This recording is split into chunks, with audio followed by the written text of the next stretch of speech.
अस्सलाम वालेकुम वरहमतुल्लाहि वबरकातुहू। बेटा स्टूडेंट्स, आप लोगों के लिए आज फिर मैं इस साल की 10th क्लास की फिजिक्स के पेपर की स्कीम और पैटर्न लाया हूँ। सबसे पहले मैं यहाँ पर ये बताता चलूँ कि इस पेपर पैटर्न जैसे स्कीम का हमें क्या फ़ायदा होता है। तो ये फ़ायदा उन दोनों तरह के स्टूडेंट्स को होता है, यानी कि जिन्होंने पूरा साल मेहनत की होती है और वो बच्चे जिन्होंने अब पढ़कर पास होना होता है।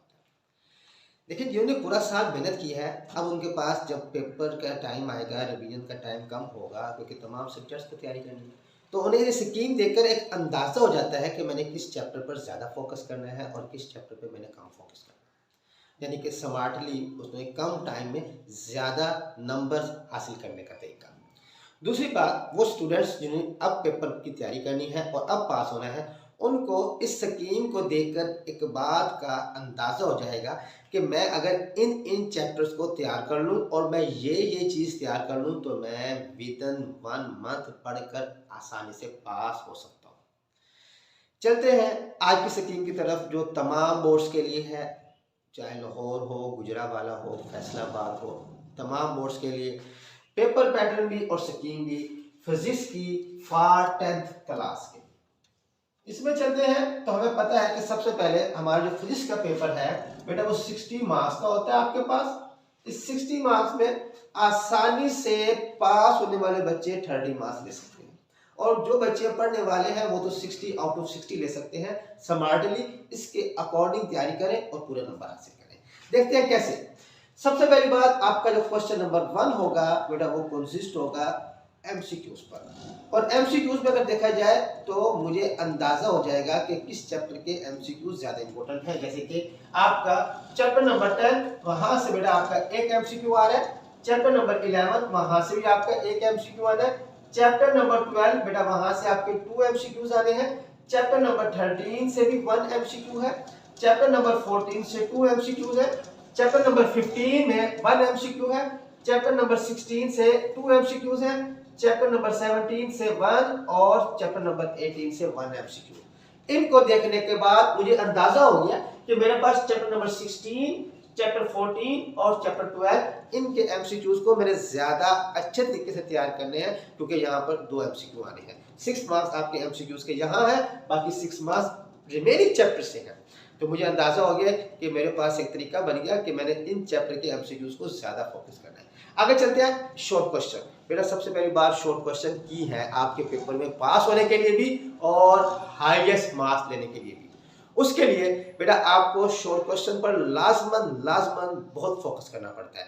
अब देखते हैं शॉर्ट क्वेश्चन की तरतीब, जो थोड़ी सी टेढ़ी है। टेढ़ी मतलब किसी चैप्टर का क्वेश्चन है, किसी चैप्टर का क्वेश्चन आ रहा है, तो मतलब इस स्कीम को देखने के लिए हम चलते हैं। हमारे पास 3 क्वेश्चन होने हैं शॉर्ट क्वेश्चन के। क्वेश्चन नंबर 2, क्वेश्चन नंबर 3 और क्वेश्चन नंबर 4। बेटा यहाँ बताता चलूं कि इन तीनों में आपको 8 शॉर्ट क्वेश्चन दिए जाएंगे, 8 और आपने वहां से 5 यानी कि 5 शॉर्ट क्वेश्चन आपने वहां पर सोल्व करने हैं। क्वेश्चन नंबर 2 में 8 क्वेश्चन होंगे, 5 करने हैं। क्वेश्चन नंबर 3 में 8 होंगे, 5 करने हैं। क्वेश्चन 4 में से भी 8 होंगे, 5 करने हैं। अब देखते हैं तरतीब क्या है। तरतीब थोड़ी सी अजीब सी है। अजीब कैसे है कि क्वेश्चन नंबर 2 में आपका चैप्टर नंबर 14, 15 और 18 के शॉर्ट क्वेश्चन आ रहे हैं, यानी कि तरतीब नहीं है। क्या बोला, ये नहीं है कि 12, 13 में, ऐसे नहीं है। 14, 15 और 18 के शॉर्ट क्वेश्चन आ रहे हैं। अच्छा जी, किस तरतीब से आ रहे हैं? तो वह तरतीब ये है कि चैप्टर नंबर जो आपका 14 है, जहां से बेटा आपके 2 शॉर्ट क्वेश्चन आ रहे हैं। चैप्टर 15 से 3 आ रहे हैं और चैप्टर 18 से भी कितने आ रहे हैं? 3 आ रहे हैं। अब मुझे बड़ा अच्छे से अंदाजा हो गया कि चैप्टर 18 एंड चैप्टर 15 के शॉर्ट क्वेश्चन पे मोर फोकसिंग। और अगर यूनिट जस्ट पास होना है, वो सिर्फ अगर इन 2 चैप्टर के भी शॉर्ट कर लेंगे तो उनका ये क्या होता है, ये वाला क्वेश्चन कंप्लीट होता है। और जो पढ़ने वाले बच्चे हैं उनको तो सारा करना होता है। लेकिन क्योंकि बाज़ ऐसा क्वेश्चन आता है जो कॉन्सेप्चुअल होता है, नहीं समझ आ रहा होता, तो उनके पास चॉइस मौजूद हो, लेकिन उनको ये अंदाजा हो गया कि ये चैप्टर 15 और 18 के शॉर्ट क्वेश्चन में क्या करना है, मैंने ज्यादा फोकस करना है। आगे चलते हैं तो बेटा हमारे पास जो अगला शॉर्ट क्वेश्चन की तरतीब है वो बेटा हमारे पास यहाँ पर ये है कि इसमें अगर थोड़ा सी आप यहाँ पर करेक्शन कर लें, ये बेटा हमारे पास 2, 3, 3 नहीं है, बल्कि क्या हमारे पास 3 यहाँ से, यानी 2 यहाँ से और 3 यहाँ से, यानी कि मेरे पास चैप्टर 14 और chapter 18 more important for short question, question number 2। अब क्वेश्चन नंबर 3 पर चले तो बेटा आपकी तरतीब वहां पर ये होनी है कि यहाँ पर आपके पास 2 है, यहाँ पर आपके पास 3 है और बेटा यहाँ पर क्या आपके पास 3 है, यानी कि चैप्टर 11, 13 और 17 का इस बार पेयर बना है शॉर्ट क्वेश्चन है क्वेश्चन नंबर 3 के लिए। और इनमें मोस्ट इंपोर्टेंट कौन सा हुआ, चैप्टर 13 एंड चैप्टर 17। आगे चलते हैं। Question number 4 it's also consist of short questions, chapter number 10, 12, 16। अब देखें बेटा किसी भी शॉर्ट क्वेश्चन के क्वेश्चन में तरतीब नहीं थी, तो मतलब मुझे अंदाजा हो गया पेपर पैटर्न में कि मैंने इस तरह तरतीब मेरे पास क्वेश्चन की मिलेगी और मैंने ऐसे सोल्व करने हैं। तो बेटा 10, 12 और 16, बेटा 10 के लिए आपके पास क्वेश्चन आपको मिलने हैं यहाँ पर, इसके में होने हैं 3, 12 में भी 3 और 16 के आपको शॉर्ट क्वेश्चन मिलने हैं 2। यानी कि इस क्वेश्चन नंबर 4 में जो मेरे पास इंपॉर्टेंट चैप्टर है फॉर शॉर्ट क्वेश्चन बेटा वो कौन से हैं, 10 एंड 12। अब देखिए बेटा शॉर्ट क्वेश्चन की तरतीब पढ़ने के बाद मुझे समझ आ गई कि मैं अगर चैप्टर नंबर जो सिर्फ पास होने वाले बच्चे हैं, मैं अगर चैप्टर नंबर 14, 18, 13, 17 और 12 के शॉर्ट क्वेश्चन कर लूंगा, अच्छे तरीके से रगड़ा लगा लूंगा, फिट करके तैयार कर लूंगा, तो आसानी से पास हो सकता हूँ। कैसे पास हो सकता है, सिंपल सी बात है बेटा, 5, 5, 5, 15 शॉर्ट क्वेश्चन और 15 मल्टीप्लाई 2, तो मतलब इसका मतलब है आपके यहाँ पर कितने मार्क्स होते हैं, 30 मार्क्स, और जो कि आपके फुल मार्क्स के हाफ है। इसलिए मैंने कहा कि short question is the key, ये की है पास होने के लिए भी और हाईएस्ट नंबर लेने के लिए भी। हाईएस्ट नंबर वाले बच्चे लाजमन सारे चैप्टर के शॉर्ट तैयार करेंगे, लेकिन जिन चैप्टर पर मैंने हाईलाइट किया है इस पर हम ज्यादा फोकस करेंगे। क्लियर बात बेटा। नेक्स्ट चलते हैं आपका लॉन्ग क्वेश्चन। बेटा आपको पता है 3 आपके लॉन्ग क्वेश्चन होते हैं और हर लॉन्ग क्वेश्चन 2 हिस्सों पे मुश्तमिल होता है, ए पार्ट बी पार्ट। ए पार्ट में थ्योरी होती है जो कि 4 मार्क्स की होती है, बी पार्ट में बेटा आपका न्यूमेरिकल होता है जो कि 5 मार्क्स का होता है। तो टोटल बेटा आपका ये एक लॉन्ग क्वेश्चन कितने नंबर का होता है, 9 मार्क्स का। तो it means that 5 marks for numerical. अब न्यूमेरिकल में 5 मार्क्स कैसे हल कर सकते हैं इंशाल्लाह नेक्स्ट आपको वीडियो बताऊंगा। अब चलते हैं क्वेश्चन में 5, 6 और 7 जो आपके लॉन्ग क्वेश्चन पे बेस करते हैं। अब क्वेश्चन नंबर 5 में ए पार्ट चैप्टर नंबर 10 या 16 और बी पार्ट 12 का।